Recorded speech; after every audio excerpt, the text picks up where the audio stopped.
Assalamualaikum warahmatullahi wabarakatuh. Bismillahi walhamdulillah. Assalatu wassalamu ala sayyidina Muhammad ibn Abdillah wa ala alihi wa sahbihi wa man tabi'ahudah wa ba'd. Perubahan itu adalah amrun hatmiyun, perkara yang sifatnya pasti. Mau tidak mau, suka atau tidak suka, kita pasti mengalami perubahan. Tiap orang senang untuk berubah ke arah yang lebih baik tentunya. Akan tetapi tingkat keinginan untuk berubah itu satu dengan yang lain itu berbeda-beda. Tingkat keinginan akan berpengaruh kepada tingkat amal untuk melakukan perubahan. Asasut taghyir wa ahammul awamil al-mu'athirah fi amaliyatit tafkir. Dasar perubahan dan perkara-perkara penting yang berpengaruh kepada aktivitas perubahan secara umum ada dua hal. Yang pertama itu adalah al-wa'yu 'alal waqi'il fasid. Orang mau berubah ketika dia sadar realitas yang ada itu adalah realitas yang rusak. Kalau kita menganggap apa yang ada ini bagus, tentunya kita tidak ingin berubah. Hanya saja ketika tahu bahwasanya realitas itu rusak, kita bisa mengindranya, cuma tahu rusaknya saja, maka itu hanya akan ada amal tanpa tujuan. Tahu rusak tapi nggak tahu bagusnya. Sehingga akhirnya akan ada kesia-siaan. Jadi ada dua realitas yang mesti kita ketahui bersama jika kita menghendaki adanya perubahan. Kalau ini salah satunya tidak kita pahami, bisa jadi kita memang tidak ingin berubah, karena menganggap yang ada sudah baik aja. Orang nggak pernah lihat rumah yang bagus, dia tinggal di bedengan-bedengan kecil dan kumuh, maka dia ketika diajak untuk membangun sebuah rumah yang bagus, dia akan menolak. Dia akan mengatakan bedengan kami ini harga mati bagi kami. Begitu juga perubahan ini, kita tidak akan mau berubah ketika kita menganggap kondisi yang ada itu kondisi yang terbaik. Ini realitas pertama, harus difahami realitas yang ada ini buruk. Dan ini sudah kita bahas sebelumnya di dalam materi problematika umat, bagaimana kondisi yang sekarang ini realitas yang tidak seharusnya umat Islam itu kondisinya begini. Kemudian yang kedua, realitas yang harus kita pahami agar aktivitas untuk melakukan perubahan itu tidak sia-sia adalah kita harus memahami realitas yang ideal itu seperti apa. Tahu kondisinya buruk, tahu masakannya kada nyaman. Cuma mau memasak yang nyaman, kada tahu caranya. Ini maka tidak akan terjadi perubahan. Nah, ketika dua hal ini klop, tahu yang rusak, tahu yang benar, maka aktivitas itu bisa berjalan. Kalau tahu metodenya. Hanya saja ketika tahu kondisi yang baik, tahu kondisi sekarang kurang baik, ini tidak serta-merta akan terjadi perubahan kalau ada beberapa pemahaman seputar perubahan keliru. Di antara pemahaman tersebut adalah yang pertama itu pemahaman tentang tawakal, tentang qadar. Nggak usah berubah, pasrah aja. Kalau Allah tentukan ya sudahlah begitu akan terjadi. Ini pertama. Yang kedua itu adalah ada sebagian kaum muslimin nggak mau melakukan aktivitas perubahan, misalnya untuk menegakkan sistem Islam dengan alasan nanti nunggu Imam Mahdi saja. Alasan ketiga, takut, mencari-cari alasan untuk membenarkan rasa takutnya itu. Ini derivasi dari takut tadi, yakni memilih aktivitas yang lain. Padahal tahu problem utamanya itu adalah ketika hukum-hukum syariat Islam itu tidak diterapkan, itu akan menyebabkan rusaknya masyarakat. Tapi dia memilih jalan aman. Tidak usah bicara itu.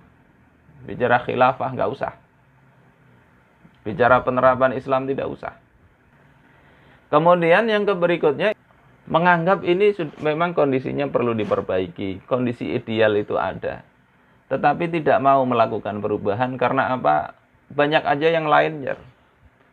Bumbuan itu saja yang berjuang, saya nggak usah. Saya kan cuma sendiri.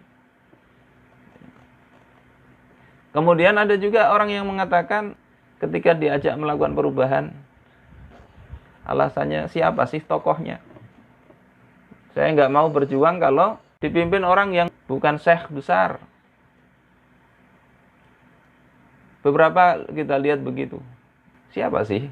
Siapa garang? Kepala AHW-nya siapa? Ya. Ini kita bahas satu-satu. Dari yang paling bawah dulu. Bahwasanya yang menjadikan alasan seseorang untuk berubah itu hendaknya bukanlah orang lain. Kalau kita mencari tokoh besar sebagai alasan kita untuk berjuang, laqad mata a'zamus syuyukh. Sungguh tokoh yang paling besar itu telah wafat, yakni Rasulullah sallallahu alaihi wasallam. Dan dakwah ini tetap berjalan. Ketika beliau sallallahu alaihi wasallam wafat, Abu Bakar As-Siddiq mengatakan, "Ala man kana ya'budu Muhammadan." Ya, ingatlah, ketahuilah siapa saja yang dia menyembah Muhammad. Fa inna Muhammadan qad mata. Sungguhnya Nabi Muhammad itu sudah wafat. Wa man kana ya'budullah fa innallaha hayyul la yamut. Siapa saja yang dia menyembah Allah Subhanahu wa taala, Allah itu hidup dan tidak akan mati. Andai orang itu berjuang karena tokoh, pasca Nabi Muhammad sallallahu alaihi wasallam wafat, tokoh terbesar, tentunya dakwah itu akan mundur. Tapi tidak. Pasca Rasulullah wafat, dakwah tetap berjalan, meluas dan melebar. Ini juga sifat orang-orang yang benar imannya, yakni sahabat pada perang Uhud ketika mereka mendapati berita bahwasanya Nabi Muhammad itu sudah terbunuh. Orang-orang Ansar mengatakan, ya, in kana Muhammadun qad qutila faqad balagh. Kalau Nabi Muhammad itu sudah wafat, maka sudah sampai memang ajalnya. Faqumu faqatilu an dinikum. Maka bangkit dan berjuanglah kalian membela agama kalian. Jadi alasan tokoh mencari orang yang paling top, ya, maka itu bukan alasan sebetulnya, bukan alasan. Justru kita khawatir, andai kita ini hidup di zaman Rasulullah Sallallahu Alaihi Wasallam, kalau kita melihat ketokohan, bisa jadi kita nggak akan beriman kepada Rasulullah Sallallahu Alaihi Wasallam. Di dalam Sirah Ibnu Hisham dicatatkan bahwasanya seorang pemimpin kaum kafir Quraisy, yakni Al-Walid bin Al-Mughirah, dia mengatakan, ayunazzalu ala Muhammadin wa utriku wa ana kabiru Quraisyin wa sayyiduha. Apakah wahyu itu diturunkan kepada Muhammad yang biasa gembala kambing, orang yang biasa ke pasar, sementara aku itu adalah pembesar Quraisy dan pemimpinnya. Wa yutraku Abu Mas'ud Amru bin Umair As-Saqafi Sayyidu Saqif. Kenapa tidak diturunkan kepada Amru bin Umair, kuasa pembesar Saqif? Wa nahnu azimal qaryatain. Kami ini adalah dua pembesar dua kota. Jadi kalau alasannya mencari tokoh, khawatirnya pada masa Rasul kita ini termasuk ada di blok yang menentang Rasul. Kalau kita hidup pada zaman Nabi Musa, bisa jadi kita berada di bloknya Fir'aun. Karena apa? Di bloknya Fir'aun banyak tokohnya. Sementara Nabi Musa orang yang terusir. Hal kedua yang sering dijadikan alasan adalah sudah banyak aja bumbuan ikam. Aku kada usah umpat gin. Andai satu orang itu tidak bernilai, niscaya pada masa Rasulullah Shallallahu Alaihi Wasallam ada 3 orang yang tidak ikut dalam perang Tabuk, itu tidak akan diapa-apakan.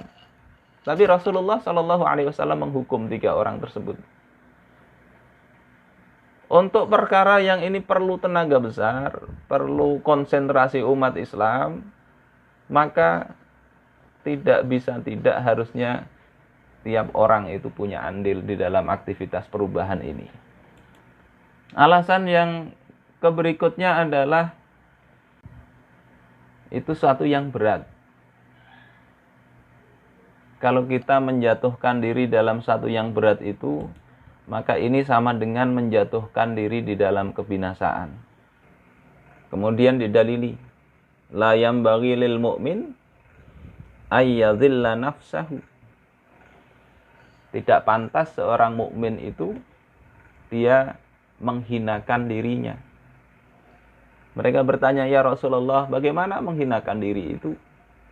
Maka Rasulullah mengatakan, yata'arradu minal bala lima la yutiq. Dia memaparkan dirinya ke dalam bala bencana yang dia tidak sanggup untuk menanggungnya. Dakwah, melakukan perubahan, menuju masyarakat yang menerapkan Islam secara sempurna, secara menyeluruh, itu perkara berat, apalagi sekarang banyak persekusinya. Kalau kita ikut nanti berarti kita menyelisihi hadis Nabi, kita tidak boleh menjatuhkan diri dalam kehinaan.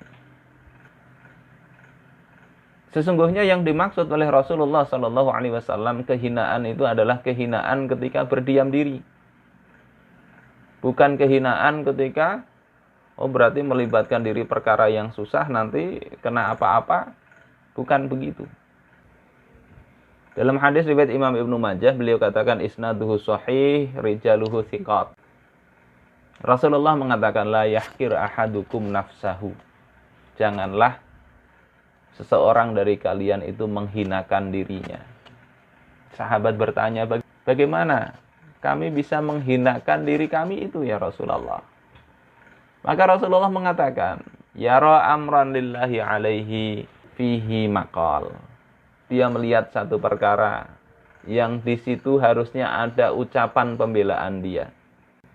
Tsumala yaqulu fihi, kemudian dia tidak berbicara dalam perkara yang harusnya dia berbicara tadi. Maka Allah Azza wa Jalla akan berkata kepada dia pada hari kiamat, ma mana'aka an taqula fi kadza wa kadza.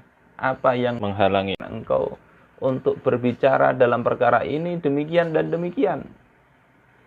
Maka dia akan mengatakan khasyatun nas, aku takut pada manusia. Maka Allah akan menjawab, fa iya yakunta ahaqqa an takhsha. Sesungguhnya akulah yang lebih berhak untuk engkau takuti. Lihatlah Imam Malik dalam usia yang sepuh, 54 tahun beliau, dilarang untuk menyampaikan riwayat laisa ala mustaqrihin tolak. Tidak ada talak bagi orang yang dipaksa. Cerita ini bisa dilihat di Al-Muwatta-nya beliau dan juga bisa dilihat di Ihya-nya Imam Al-Ghazali.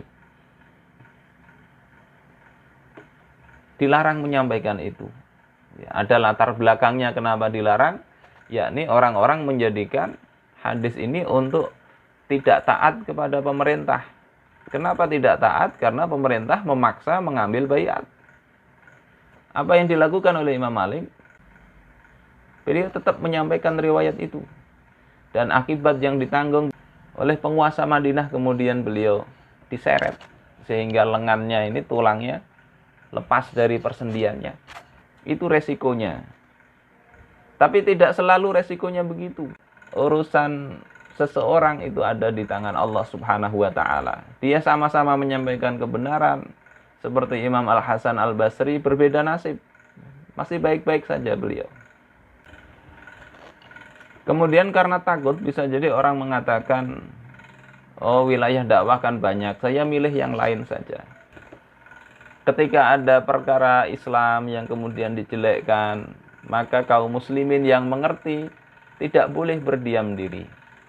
Kata Ibnu Daqiq Al-Aid, al-mutakallimu bil batil syaitonun natik.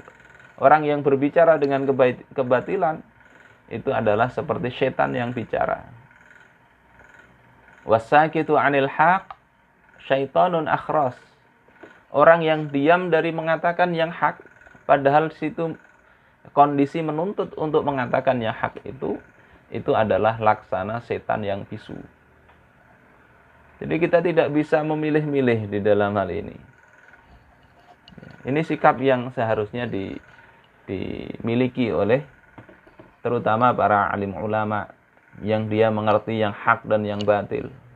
Itu Imam Sufyan Ats-Tsauri di dalam Tanbihul Ghafilin, beliau mengatakan idza ra'aital qari', kalau engkau melihat al-qari, yakni para ulama, muhabbaban fi jiranihi, dia dicintai oleh seluruh tetangganya, mahmudan 'inda ikhwanihi, dia dipuji oleh seluruh temannya, fa'lam annahu mudahin, ketahuilah bahwasanya dia itu penjilat. Kenapa demikian? Karena pada umumnya baik jiran, tetangga maupun teman maupun masyarakat itu ada hal yang perlu diluruskan. Dan ketika diluruskan itu pada umumnya ya pasti pada umumnya ada yang tidak senang. Kalau semua senang berarti kemungkinan kita tidak menyampaikan apa yang seharusnya kita sampaikan. Alasan berikutnya yang sering menjadi kendala orang tidak mau melakukan perubahan adalah nunggu Imam Mahdi saja. Untuk tegaknya khilafah itu kan Imam Mahdi yang melakukan. Ada kitab yang judulnya Al-Mahdi Masbukun Bidaulatil Islamiyah, tulisan Syekh Bassam Al-Jarrar. Imam Mahdi itu didahului oleh tegaknya daulah Islamiyah. Imam Mahdi itu didahului oleh tegaknya khilafah. Di antara alasan atau dalil bahwasanya khilafah itu tegak sebelum Imam Mahdi itu adalah apa yang diriwayatkan oleh Imam Ibnu Majah dan juga oleh Imam Al-Hakim di dalam Al-Mustadrak ala Sahihain. Beliau katakan hadis ini sanadnya sahih menurut Imam Bukhari dan Muslim, dan ini disepakati oleh Imam Az-Zahabi. Rasulullah katakan yaqtatilu 'inda kanzikum salasatun, akan berperang di sisi perbendaharaan kalian, yakni di sisi Ka'bah, salasatun, 3 orang, kulluhum ibnu khalifah, ketiganya itu adalah anak seorang khalifah, dan seterusnya. Hadis ini bercerita tentang kemunculan Imam Al-Mahdi. Di ujung hadis ya dikatakan fa innahu khalifatullahi al-mahdi, maka sesungguhnya dia itu adalah khalifatullah al-mahdi. Alasannya apa? Hadis ini menyebut bahwasanya munculnya al-mahdi itu setelah wafatnya seorang khalifah sebelumnya, yang ketika itu terjadi kisruh. Dan Al-Mahdi lah yang kemudian meredakan kekisruhan di antara putra-putra khalifah tersebut. Ini salah satu dalil bahwasanya khalifah itu ada sebelum Imam Al-Mahdi. Kemudian mungkin orang berkata bahwasanya khalifah di sini adalah para raja-raja yang ada di Saudi Arabia. Nah, sebagian orang mungkin ada yang berpikiran begitu. Para pangeran berkelahi, nanti muncul Al-Mahdi. Pemahaman seperti itu keliru dari beberapa sisi. Yang pertama, bahwasanya penguasa-penguasa pasca runtuhnya Turki Utsmani itu tidak ada seorang pun yang layak menyandang gelar khalifah. Mereka sendiri tidak menggelari dirinya khalifah. Umat juga tidak menyebut mereka sebagai khalifah. Jadi secara tekstual maupun konteks itu berbeda. Raja yang ada sekarang, penguasa, presiden maupun kepala negara yang lain itu bukanlah khalifah. Pertama ya tadi, mereka nggak mau disebut itu, umat juga tidak begitu. Yang kedua, faktanya khalifah itu adalah ri'asatun amah. Kepemimpinan umum bagi kaum muslimin untuk apa? Menjaga agama dan mengatur dunia dengan agama. Sekarang ini tidak ada.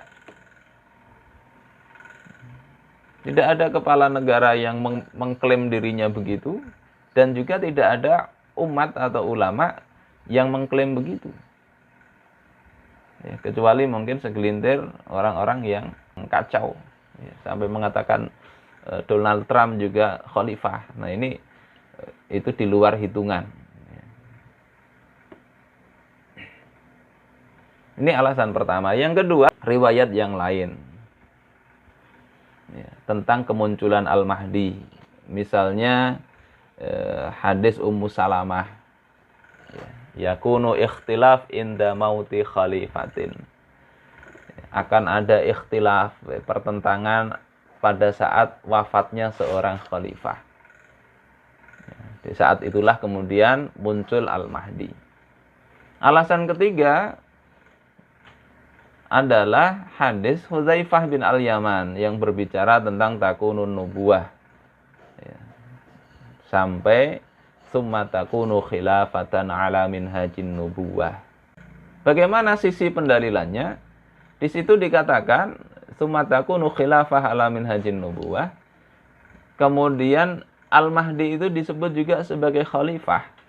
Yang namanya khalifah secara bahasa itu pengganti. Pengganti dari apa? Dari orang yang jabatannya, makomnya itu adalah sesuai dengan makom yang diganti. Kalau Imam Al-Mahdi disebut Khalifah Al-Mahdi, beliau itu sebagai khalifah artinya pengganti. Beliau berarti menggantikan sesuatu yang kedudukannya juga seorang khalifah. Sehingga dengan alasan ini si musannif mengatakan bahwasanya khilafah itu betul-betul tegak sebelum Al-Mahdi. Itu dari sisi nas. Allah Subhanahu wa taala katakan, "Innallaha la yughayyiru ma biqaumin hatta yughayyiru ma bi anfusihim." Sungguhnya Allah Subhanahu wa taala tidak akan mengubah keadaan satu kaum hingga mereka itu mengubah apa yang ada pada diri mereka sendiri. Imam Al-Qurtubi mengatakan ketika menafsiri ayat ini, ya, akhbarallahu taala fi hadhil ayah. Allah Subhanahu wa taala telah mengabarkan di dalam ayat ini, annahu la yughayyiru ma biqaumin hatta yaqa'a minhum taghyir. Bahwasanya Allah itu tidak akan mengubah keadaan satu kaum hingga terjadi perubahan pada diri mereka sendiri. Jadi Allah yang mengubah, betul. Betul Allah yang mengubah. Tapi Allah mensyaratkan perubahan itu dengan orangnya harus ada upaya dulu.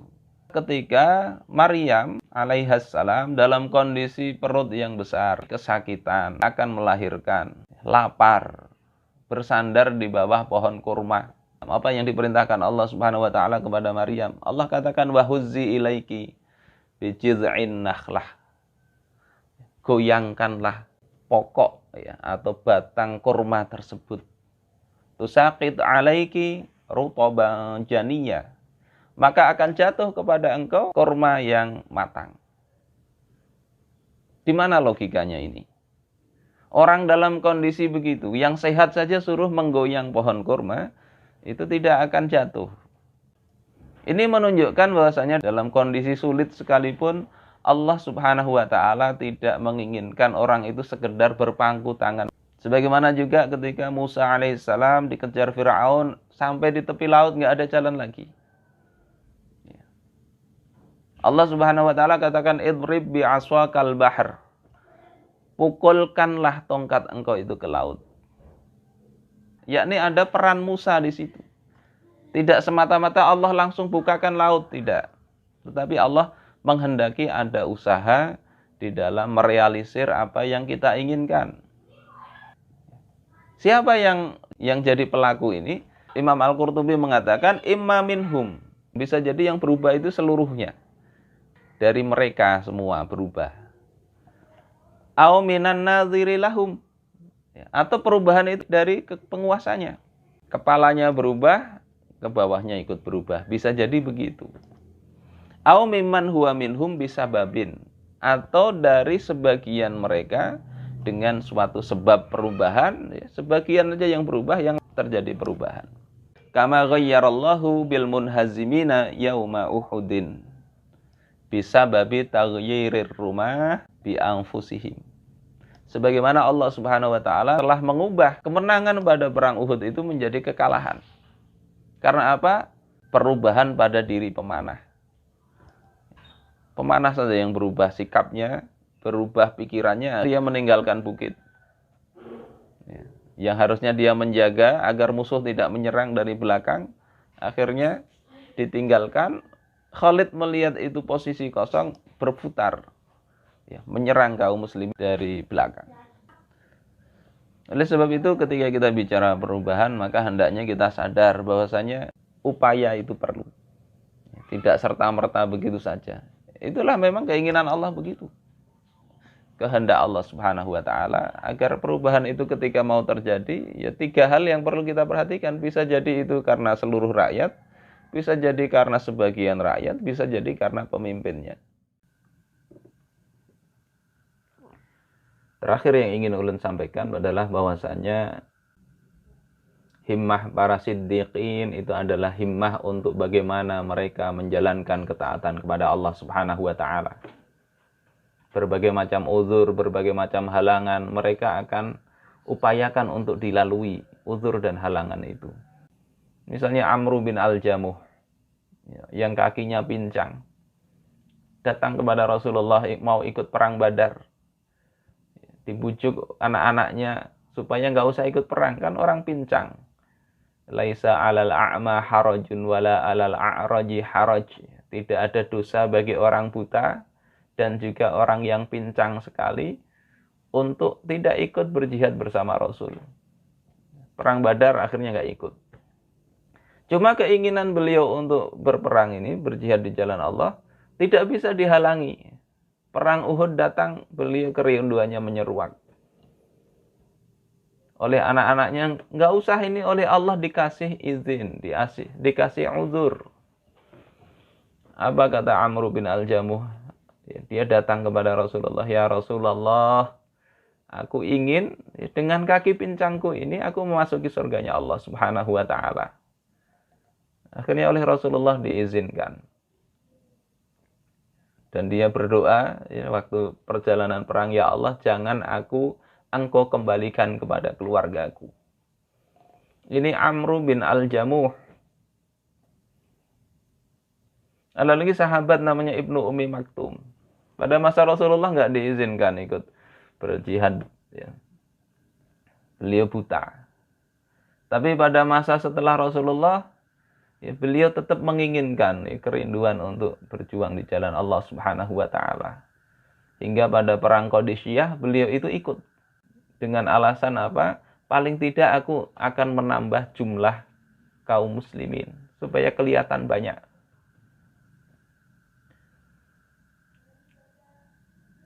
Dakwah perubahan yang kita lakukan ini tidak memanggul senjata. Hanya ngaji, memberi penjelasan, ngomong apa yang menjadi keberatan kita. Hadanallahu wa iyyakum ajma'in wal afu minkum. Wassalamualaikum warahmatullahi wabarakatuh.